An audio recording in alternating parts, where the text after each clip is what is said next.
Hello, how do folks? How's it diddling? And we're going to be changing some badges.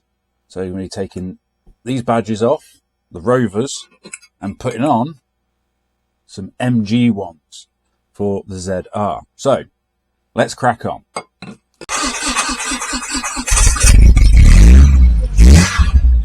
How much rust? All of it.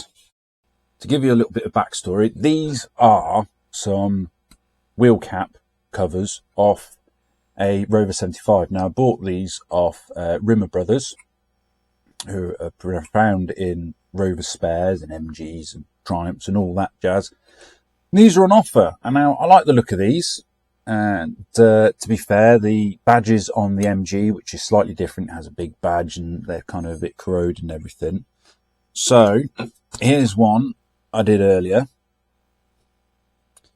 And it's quite a simple process. So first thing I did was measure the badge. Now I've got a micrometer here, like so. Let me just show you. There we go. So this is what I used, and I just measured the size of the badge. 55mm, if you're interested to know. Then I went on good old eBay. Not sponsored by eBay, but hey, if they want to sponsor me, then go ahead. There's lots of car parts and bits and pieces that I'd love to buy. And I grabbed hold of these from a supplier. And these are 55mm badges. Now, the seller does sell them in slightly different sizes, designs and all that. But I like these. And it's quite a simple case. Now, usually I just heat this up with a heat gun and then carefully push it out. But if you're careful, see there on the back, there's a hole. And it's a bit sticky. Well, that's the back of the badge. So all I'm going to do is just very carefully use my thumb, apply some pressure and pop the badge off. So let's crack on with that. So there we go. So we just get your thumb and just very carefully, you can see that the badge starts to lift up there. Just keep applying gentle pressure with your finger or thumb, and then eventually, boom, that's it. So don't chuck these out, these are brand new. So what I'll do is when I stick the badge on, take the badge off here, I'll put this back on there, and then you very carefully just peel this off. Now the difference between the badges, so you see this has got like a paperback design, this has got a pressed piece of tin, and then all we're going to do is get your little finger in there, try and do this, and then just very carefully lower it in, and then just rub your finger, thumb, whatever, index or whatever you want to use. There we go. And voila, done. Looks all right. Oh yeah, and then take the badge like that, and then just pop it on there. So I've already done 3. That was the third one. So I'll just crack on with the other one now.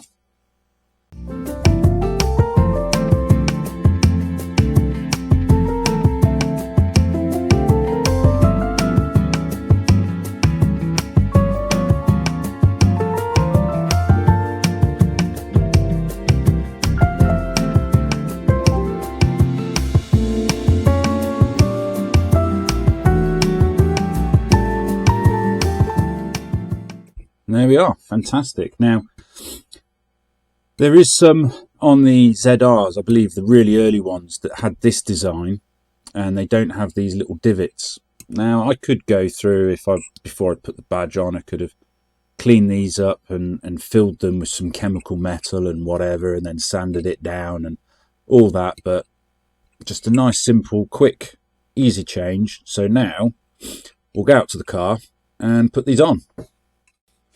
So here's the old ones. As you can see, the badge is very faded.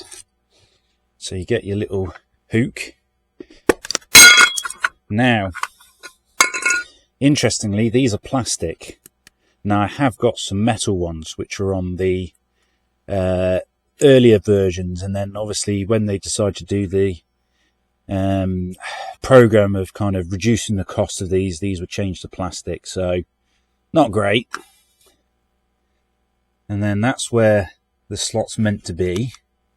So let's hopefully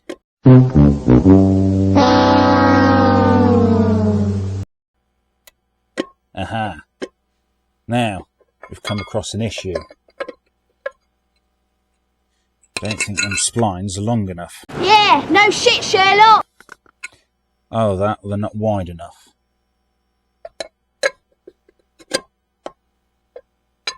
So let's see if I can just bend these tabs out in order for it to sit in there properly. Right, well, that ended in failure. Turns out, and if you know MGs and Rovers, that these don't quite fit the ZR wheel. No shit. And it's all to do with the spacing of this catch. Now, I know these catches that are on all these caps do fit the ZR wheel. Let me just, one memento. So this is a cap. Now this is an early MG cap. Mine's an 04, so these are typically plastic, but this is an early one and it's metal, just like these.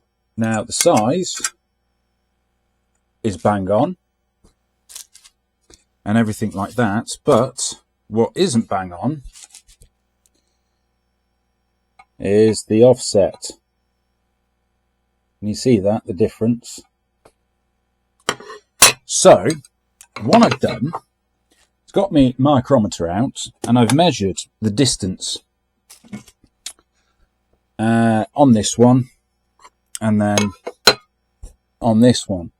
So I measured from here to here, and I actually took off, let me just show you.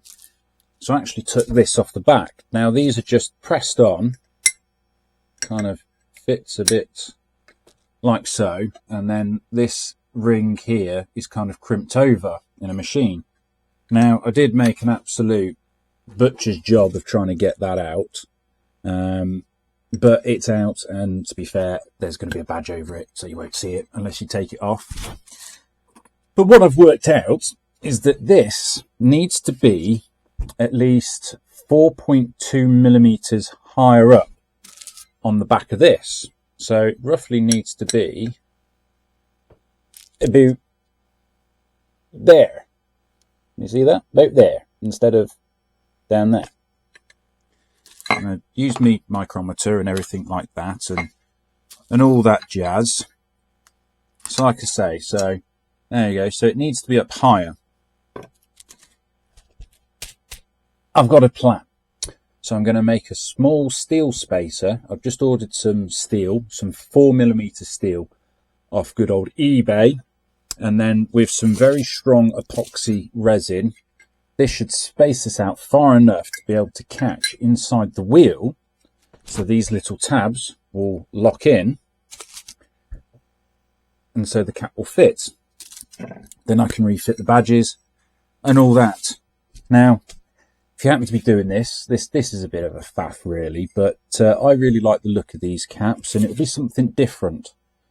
I'm hoping to get this done before, when is it? Before Pride of Longbridge, which is on the 13th of April, so got a couple of weeks to go. We're currently on the 25th of March at the moment. So the steel should turn up by the end of the week. So you're going to have to join me in a couple of weeks. For you, it'll be instantaneous and it'll be poof, straight away. But for me, it's probably going to be about a week or so. So, yeah, join me then. Right, it's been a couple of weeks actually until that last clip that I did. Now, I made a bit of a boo-boo with the measurement.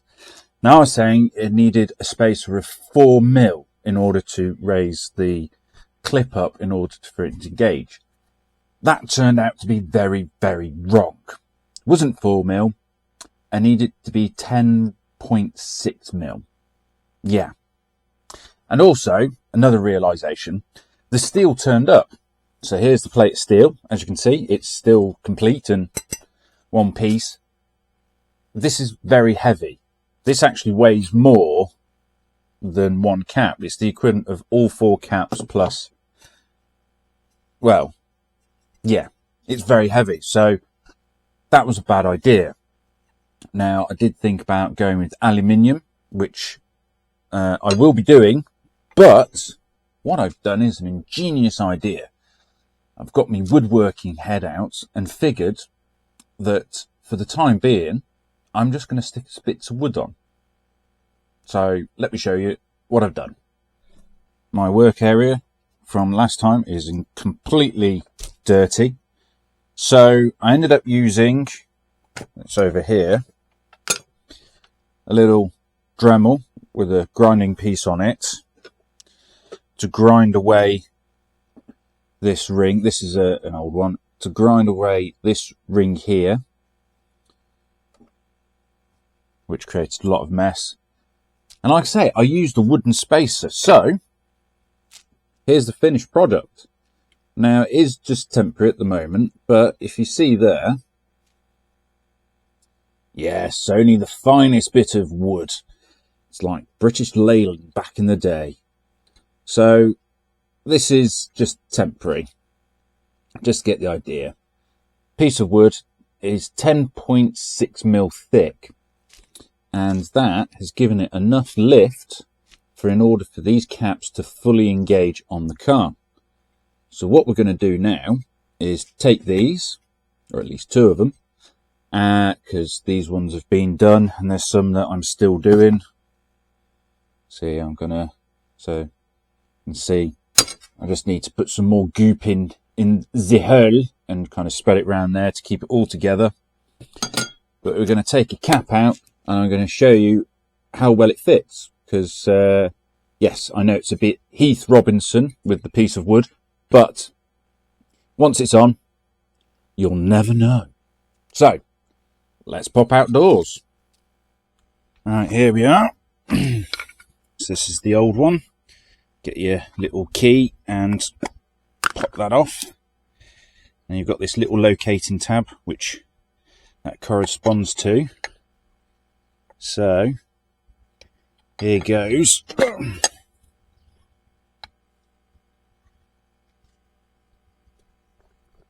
I need to give it a bash with my hand. Let me try the other one, because I need to bend the locating tabs. Now, because this is England, it is raining. And let me put you down. This is very difficult to do it with one hand. So, here we go. The moment of truth. Hopefully all my measuring is right.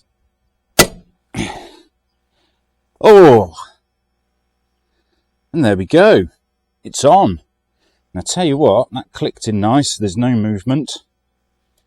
That looks alright, that does. Just gives it something a bit different. Now, in the ideal world, I'd probably fill these little divots up. But for the meantime, that looks awesome. So I'll pop this one on and then give you a final view. And there we go. That's the back one on. And obviously the wheels do need a bit of a clean and the colour is a bit off, but once I get the wheels refurbed, they look alright, they do. I kind of like them. Something different. Yeah. Right, well, that's the wheel caps all sorted and looking rather nice. Obviously way too shiny for the wheels, but then the paint on the wheels is 20 years old. But on the end of this as well, what I'm planning to do is change this panel for this. Yes. Now, the reason why I'm doing this is, don't get me wrong, I like this kind of metal look panel, checkered, whatever you want to call it. But with this being a facelift, it doesn't have the matching panel up on the dash over there. Now, if this was a 2000 or 2000, like a 52 car, it would have that. But then Rover MG went through a cost-cutting exercise where they could save money. So hence the reason why they got rid of that blank.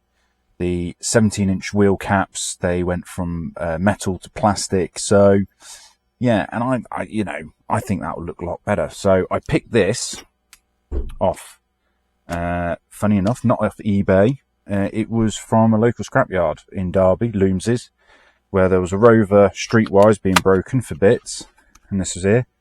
Now, I have seen these on eBay, and they're about 30 odd quid. This, have a guess. No, £3. That's right, £3 for all this, and yeah, it's got the odd nick and scratch in it, but you're not going to notice. So I need to take all this apart, get this out, and then a few screws, plop it back in. Should be alright. So I'll crack on. And there we go, folks. Changed out. Fairly simple to do. You just, I didn't film it, but essentially you just pull these out. You can either just use your fingers or a screwdriver and very carefully pull these out. Unplug them, pull these off. These come off by hand. Same with these. You've got a couple of screws. You've got one either side, one here, one there, and then one there, one there. Undo those. You don't even have to bother taking the stereo out. And then you just kind of pull all this out. Now, when you pull these off, you've got two little screws, one there and then one behind there.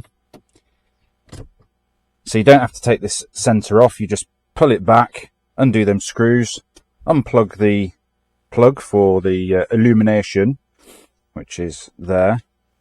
And there we go. So that's the old one, the new one. What do you think? Which one do you prefer?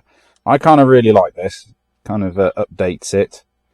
I'll peek hold of this anyway, just in case I decide to change my mind and put this back in. But yeah, that was very simple. Right, that's all done and dusted. Wheel caps done. Not a simple project as first thought out to be, but we got there in the end. And a nice little quick mod changing the heater control fascia panel. So I'm going to leave the video there. Now, I was meant to be attending Pride of Longbridge on the 13th of April. It is April, yeah, 13th of April. Unfortunately, it was cancelled due to the grounds being waterlogged. But the Great British Car Journey at Ambergate are hosting a Longboats and Octagons Day. So come and have a look, have a mooch about. It's some very fine automobiles that are about. And I'll be there in the green MGZRs. So until the next time, folks, remember, if you like this video, give it a thumbs up or a thumbs down, entirely up to you. Like, share, comment, subscribe, all that jazz. And until next time, folks, have a good one, and remember, tidy bar.